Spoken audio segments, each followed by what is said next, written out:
But then your collaboration with him, when do you feel like your real collaboration with him started?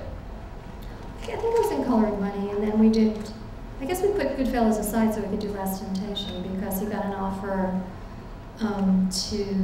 he had tried to do Last Temptation a couple of years earlier, and it fell apart, mostly because of budget and also because the far right, the moral majority,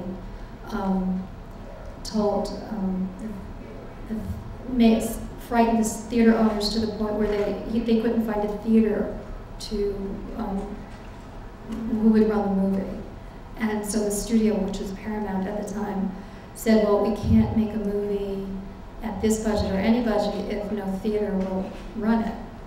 I mean, we can't do that to our investors. So the movie basically just collapsed.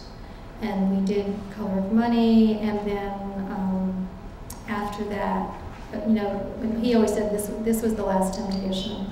They said that if you come change your deal, we had a deal at Disney, if you come move over to Universal, we'll do Last Temptation.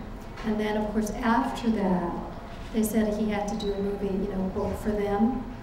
So it turned out to be Cape Fear, which he always felt was actually a movie that was the payback, which always made him kind of unhappy.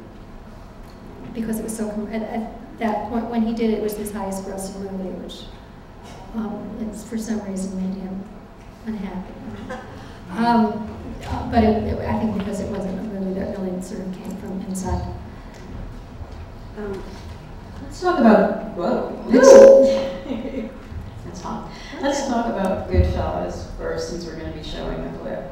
How would you describe the theme of that film and Martin Scorsese's point of view of that theme? It's the tone of it, I think, was sort of shocking at the time.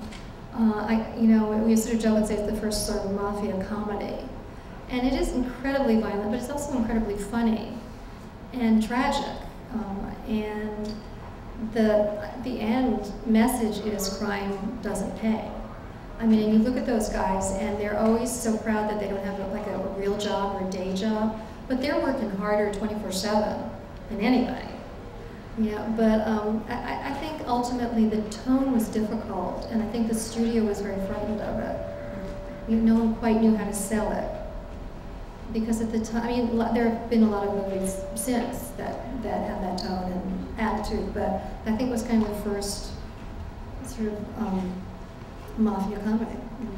I mean, AFI said, oops, no, you're AFI, let's see, AFI said that the two top gangster movies of all time were Goodfellas and Godfather. It kind of is interchangeable, I think, between the two. I think a lot of people feel that Goodfellas is the greatest of those two films, and Godfather came so much later. It's really a different kind of film. I mean, it's much more of an epic kind of family film, Godfather is Marty would say is operatic. It's big and lush and very strong story. And Goodfellas, on the other hand, is kind of down and dirty. Right.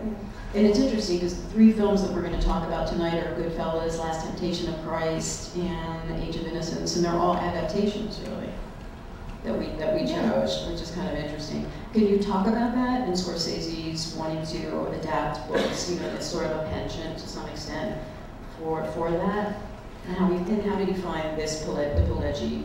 Well, the Pileggi was odd because we really found it there was an excerpt in New York Magazine.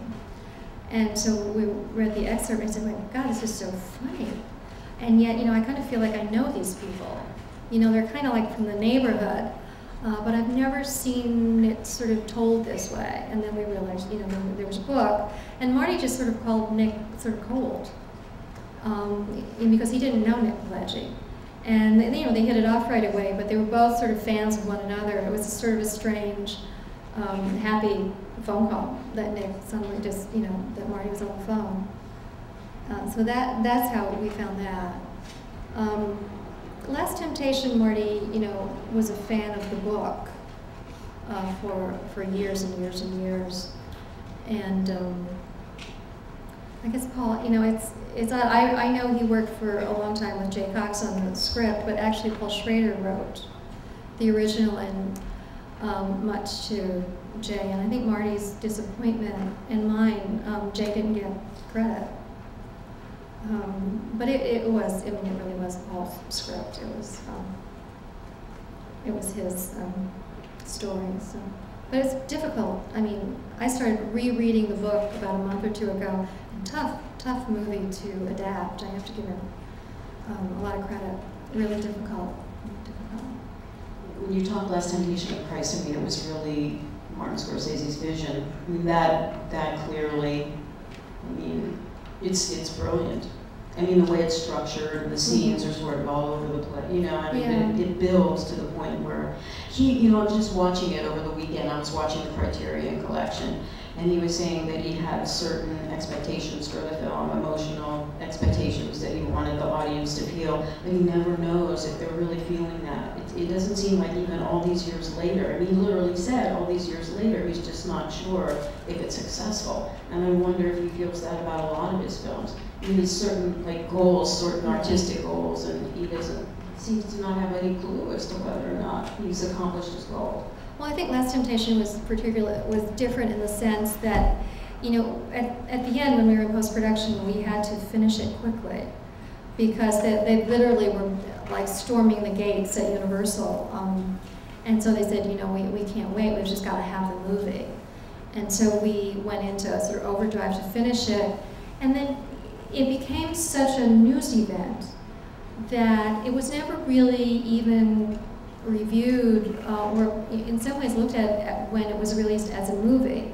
It was so much about the issue, and so many people just didn't get to see the movie, and you know, the people that did had to sort of fight their way through. I mean, there were these women, you know, praying outside. And, I mean, it was a very tense and you know, this is before like 9/11 and all that, but people were still frightened of sweeping the theaters. One theater in France actually was burned, which at that point everyone, you know, said, well, they didn't even open it in Ireland. They were just, you know, everybody was at that point so frightened.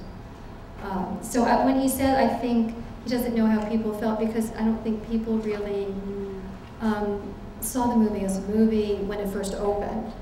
And I always felt so sorry for the actors because nobody ever really looked at their performance, you know, like a performance. It was all about the issue. It was all about the moral majority. It was all about, you know, again, there were all these, you know, sort of this people, you know, attacking the movie who hadn't even seen it, who had just decided that there were terrible sex scenes in it with Mary Magdalene and just. I mean, I always felt so sad for everyone, in particular the actors, that, you know, they never really got their performances even appreciated.